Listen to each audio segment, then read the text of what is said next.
Welcome to our Tools in Action talk about a better Jupyter experience for Java developers.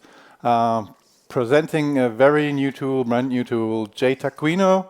My name is Sven Reimers. I'm a Java champion. They work at Airbus. Yeah, I'm José Pereda. I'm coming from Spain. I'm a Java champion as well, and I work at Gluon. So you might be asking yourself, why another notebook? There are already so many things out there. Well, first thing is, it's all about Java. So implemented in Java, for Java, using Java. We are not aiming for any other language at the moment. It's just pure Java thing. So Java first, Java always. That's the motto, and that's the idea. We started from different angles at looking at this problem. One was to provide a tool where you can have a simple way to start learning Java. So you know about all these things Brian and the team was doing to lower the hurdle for starters. And one of the things might be to have a good tool to do this.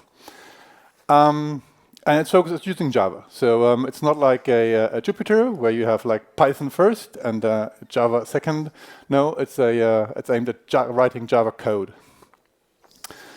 And another thing is, you always want to try out new things. So all the new shiny JAPs coming in, and how to try them out if you don't have a compatible VM, whatever thing. So this problem should be solved here as well. And another thing is all those new things for Java are looking at data science as well. So data science might be more a server-side thing, but you never know. It might be a far-reach goal, but let's have fun. So how does it work? We built a rich client application. So no client-server thing. You just download the application and you're ready to roll. And if you don't need anything from the internet, you can just use it offline completely. The front end is written in JavaFX, so first class, a Java front-end support. And all the goodies in the back end are provided by JShell, a REPL for Java that's part of the JDK and can do awesome things, as you will see in the demos. One major thing is the code editing. So you need to have like good feature support, and we're very glad that there's a free component from Gluon, a rich text area who does all the nice little gritty things, and we're even trying to squeeze more nice little things out of it. The whole UI probably. So who knows Jupyter? Jupyter? Okay, so you probably will feel at home because we try to model the whole UI experience after Jupyter, so that there's no big hurdle for this.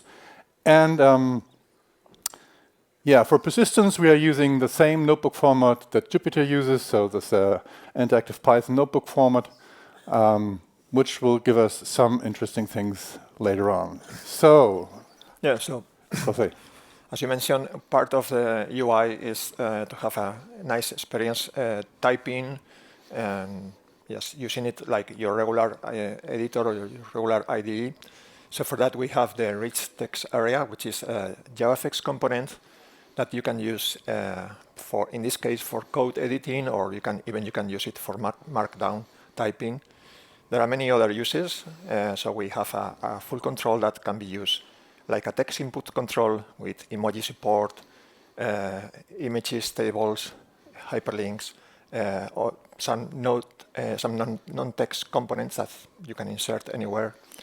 It has bullet list, indentation, and we have nice decorations that can be applied to any text or any paragraph.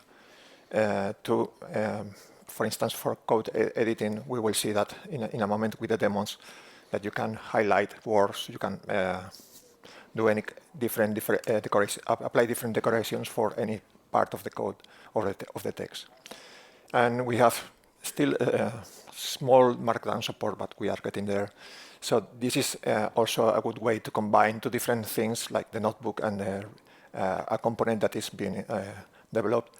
But it's, of course, growing all the time with new features that are needed that weren't there before. Internally, the rich text area has this MVVM implementation using a piece table that supports everything that we do on the control, and you will see that in a moment. And you can read about it in the links we provide the screen. The control itself, of course, is open source. You can find it online, or you can download it from Maven Central if you need it. And there are a bunch of samples that you can just test and see for yourself how it works, or just give it a go and try it out. All right. So then we are at the point for the demos. And when we are doing the demos and you think you have a question or you have an idea on, oh, can we do this? Please just shout out. Please, and make sure it's big enough for... Can you all read it from there? Large enough? Not enough. So maybe you need to decrease the size and make it bigger. Yeah. So we'll try to... Yeah, that's better, right? That's better? Yeah. Okay, good. Okay, so what you see here is the JavaFX front end, the way you interact with it. So we need to maybe, see on the right-hand side, on the upper corner, you see the controls. You know, Can you just resize it a little bit? No, I mean the. Okay, yeah, I can do. Good idea. So. And then we can just. That was too much.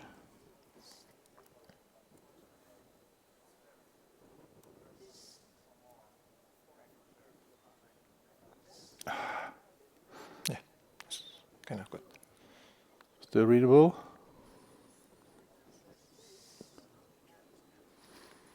Okay, so on the right-hand side corner, if you would see it now, there are all the typical controls you know from Jupyter.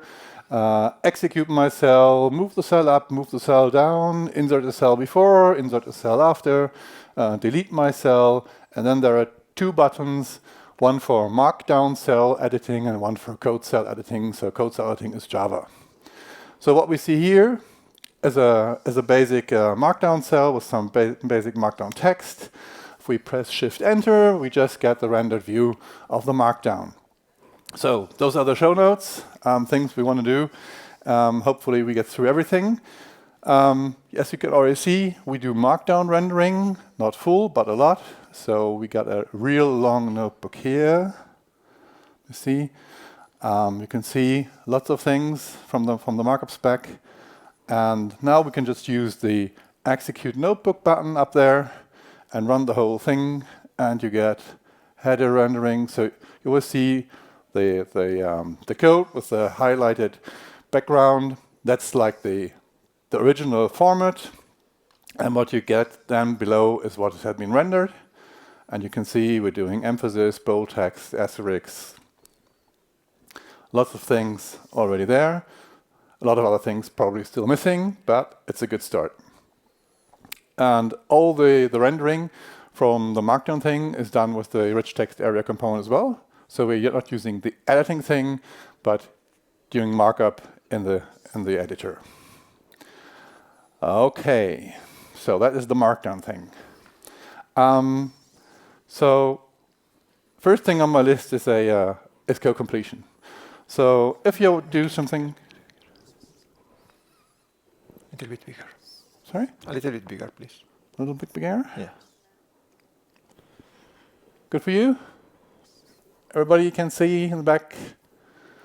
Okay. Good. Okay. So,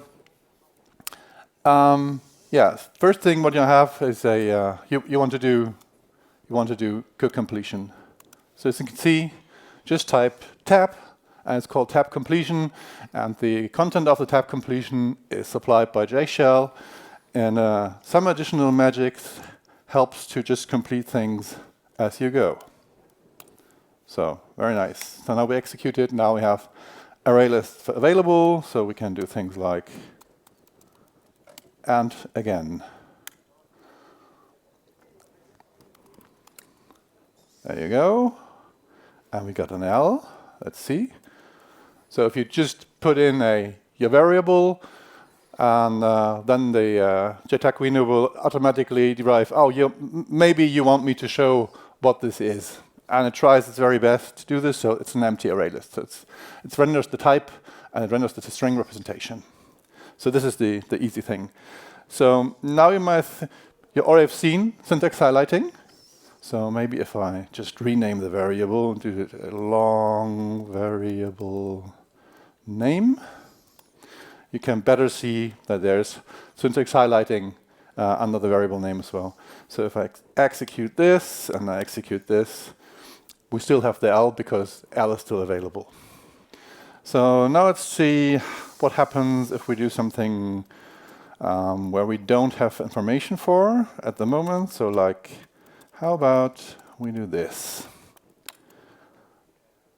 So then the system is telling you in German, sorry, that it does not find the symbol for hash map, and it's telling you where it is. And we got like a working branch for doing this highlighting of the errors inside the code editor. So but you get the idea of how error marking might work. Another nice thing is, so you just go back and you just make up your mind and say, oh, I want to do something completely different. So how about we do some math? This feels good. Simple things that make fun. So how about, okay, so easy to do, easy to type, easy things. Now, no, we wanted to have I should be 10 as well.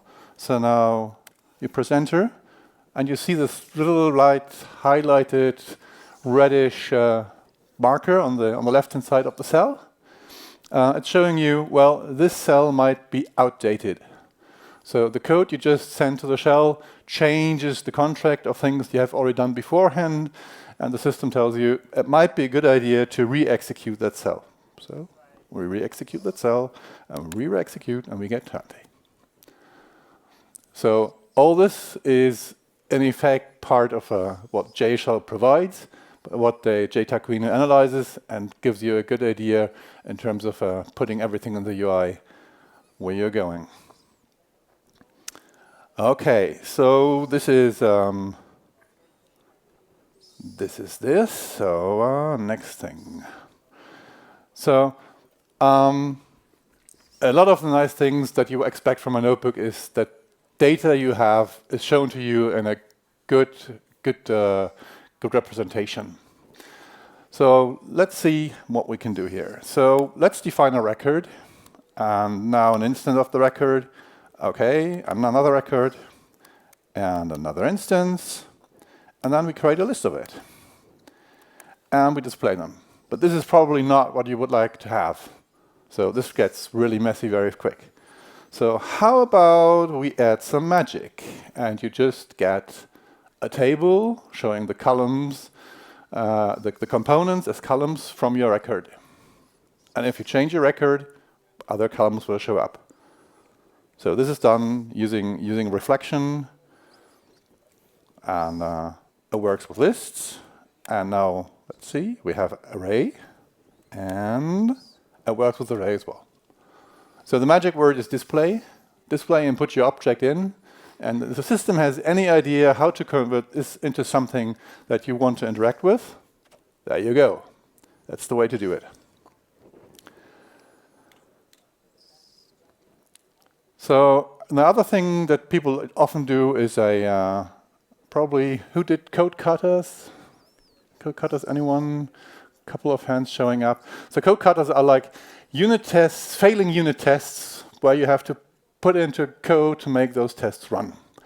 Typically, this includes using an IDE and having like a full system with a lot of complex things.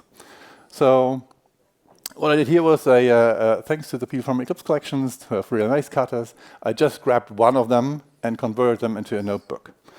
So I'm just a little bit smaller, maybe. So you see, first, we just execute it.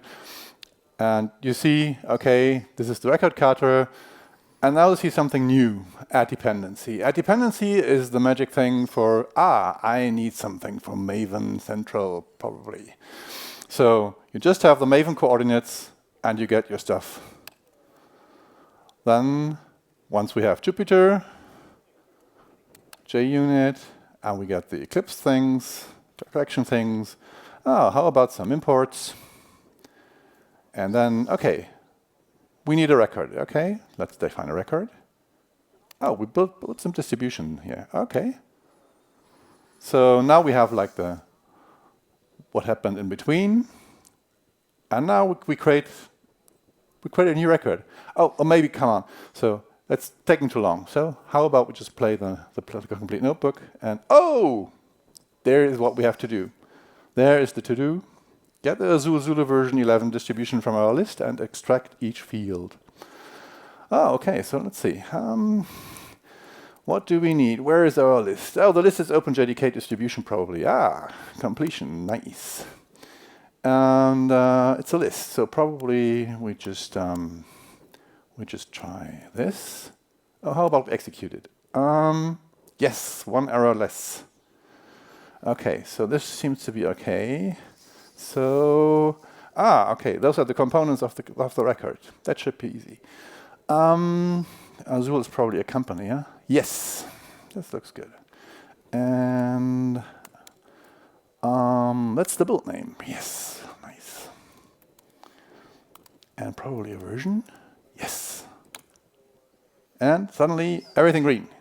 So I would like to have like a green thing at the end as well, but the only green thing you will get is this one down there in the right-hand side corner. It tells you it has executed successfully. So this could be a very nice way to do code experiments, to do exercises. And you don't need any IDE. You just need one tool and the code. And in fact, we could easily provide things like, oh, open this notebook from a URL from GitHub or whatever. So as long as you don't expect anything lying next to it, it should be fairly easy just to get the notebook downloaded. So this is the kata thing. OK, so what's up next? Let's see. Advanced demos. So I hand over to Jose. Can you make it? Make it a bit bigger again. Yeah. OK. So this is just another demo that we want to show you. It's using JavaFX, in this case JavaFX.3D. So we will try to construct some 3D object, and we will use a subscene to show it. And we have applied some, he called it magic. So well, usually magic is something that others don't know what is underneath, but we just apply some manipulation of the area we're going to display the subscene. So we can play around with it. And the idea is, as Sven mentioned, you don't need an IDE to play around, for instance, with this complex 3D object to look for a given orientation, to change something from the API, and so on. So I'm just going to use the FXYZ 3D library. I was involved in this library a long time ago. So it's a well-known 3D library to do JavaFX different shapes or more complex shapes than the usual ones in the built-in controls in JavaFX.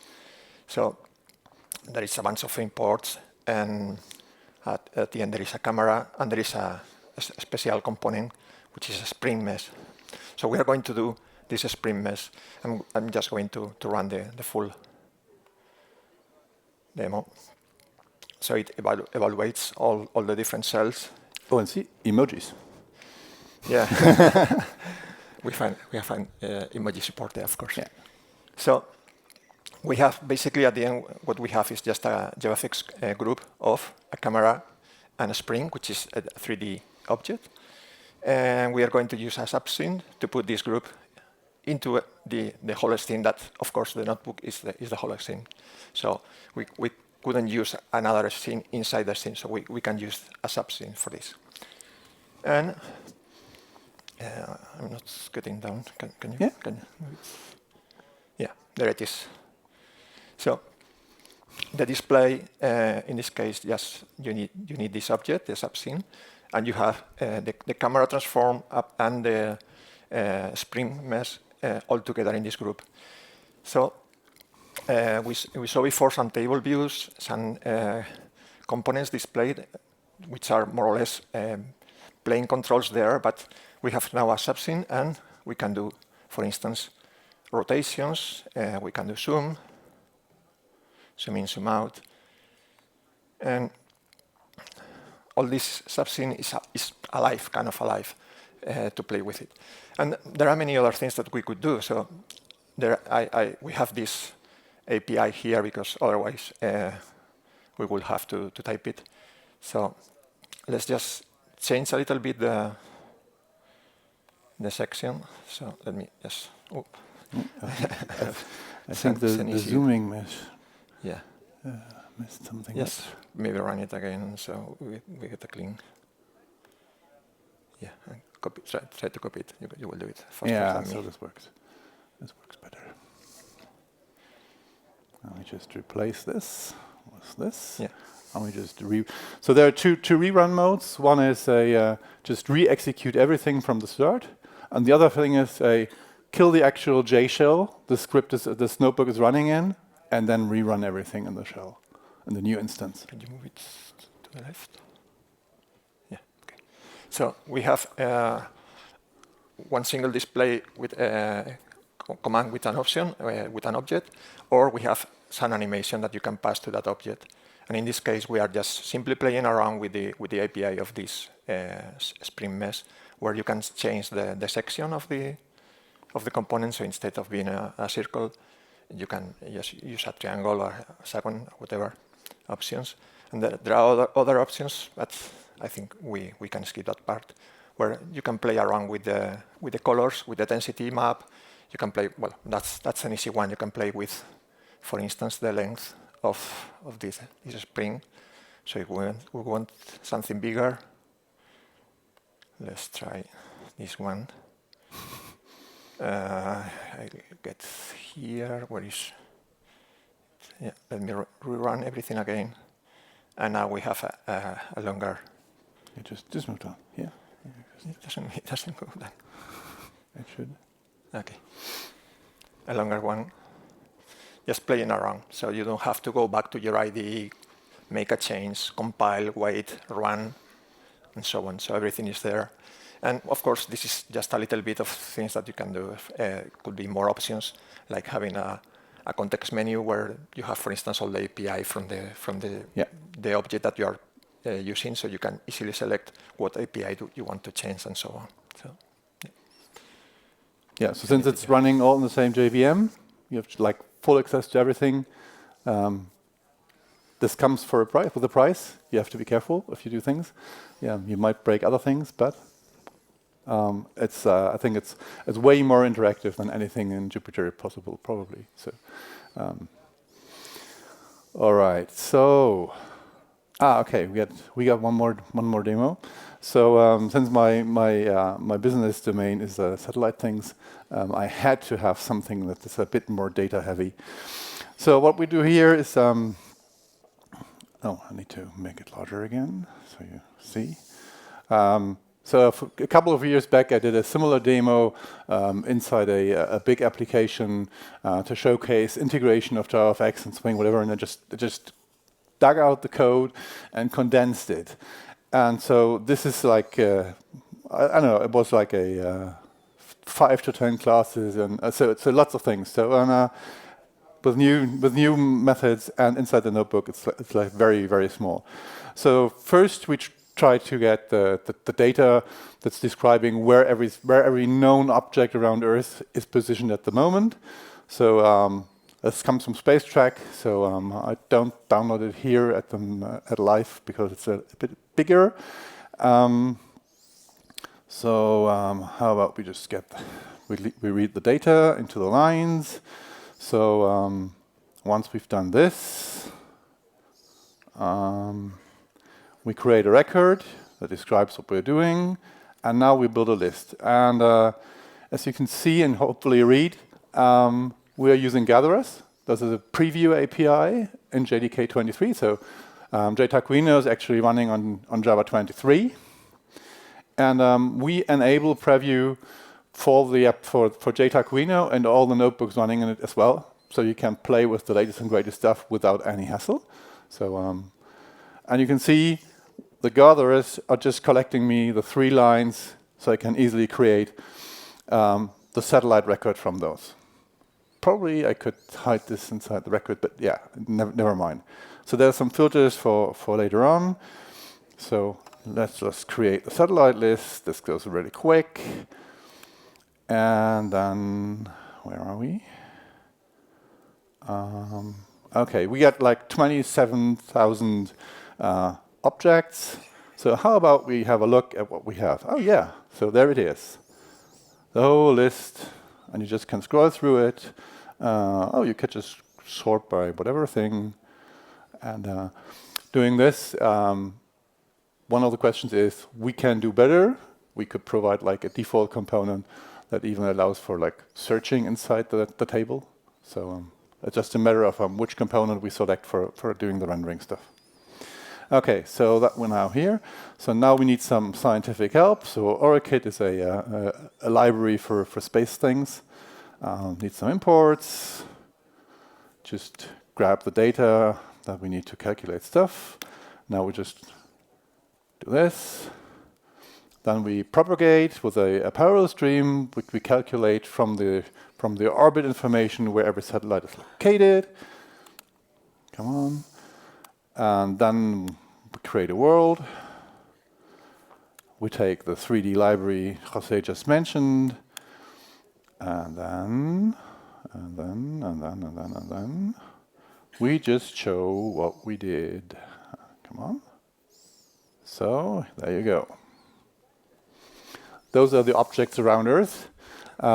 This small sphere here is so the small sphere in the middle is the Earth. Yes. This big thing is everything that's like in a near vicinity of Earth, and this is what looks like a saucer. This is like the geostationary things, so far out.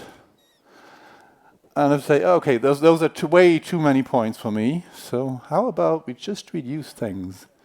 So. Yeah, we have 2 minutes. We have 2 minutes. Where's my filter? We have 2 minutes. Where's the filter? There's the filter. We make the minutes.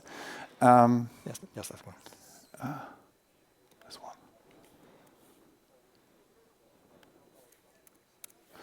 So and just rerun it, and now this becomes. So everything else is gone. Only Starlink. So you can see where the Starlink satellites are located. And it was fast, really fast. Okay, so now we back to the presentation. So, okay, so you have seen markdown cells, you've seen code completion, syntax highlighting, error marking, marking of outdated cells to help you stay on top of what is actively running, interactive display of data, you got dependencies from Maven. We got a long list of future ideas, as you see. Yeah? So if you're using your own tool in Anger, you figure out the things that are not as good as you would like them to have. For example, you will need passwords or token handling, so you can access online data inside your notebooks easily, probably store them in some secret somewhere on your desk. Yeah, so repository for dependencies, actually it's only Maven Central, it's hard-coded. Yeah. 1 minute for questions, please. Yeah, a minute for questions. So this is a long list. Just have a look, and I think yeah, no list would be complete without AI and LLM. So, yeah, okay. So, and the good thing is everything is live and online, open source. Just go to one of the links and download it and start playing around with it, and let us know. Give us your ideas, send us your problems. We are happy to help you out. And that's where we are coming to questions. We got 30 seconds left. Yeah. Else we are, yeah. Call add dependency. Yeah. Is that a method call or a magic? Repeat. That's a method call. Repeat. Everything you saw is pure Java code. So you ask if add dependency is some magic, like in Jupyter. Those are like meta things. No, everything you saw is pure Java. Yeah, I get that part, but what's the semantics? Because that's a method call in the same program I'm running, I'm adding a dependency to. So yeah, so the semantics is that JShell allows you to change the class path. So add dependency is downloading things from Maven Central, compiling the list you need, and sending the list to the JShell environment and updating the list. Okay, so if I have add dependency and then have code, does it restart between the two lines, or? So everything is live. Yes, it just works. Yeah. No additional layer of magic. Yeah. Okay, so I think we're here. We're out of time. Yeah, if you have any questions, just come around, or you can find us here during the week or at the tables. Yeah. So thank you We're for more coming. than happy. Thanks. Thank you for coming.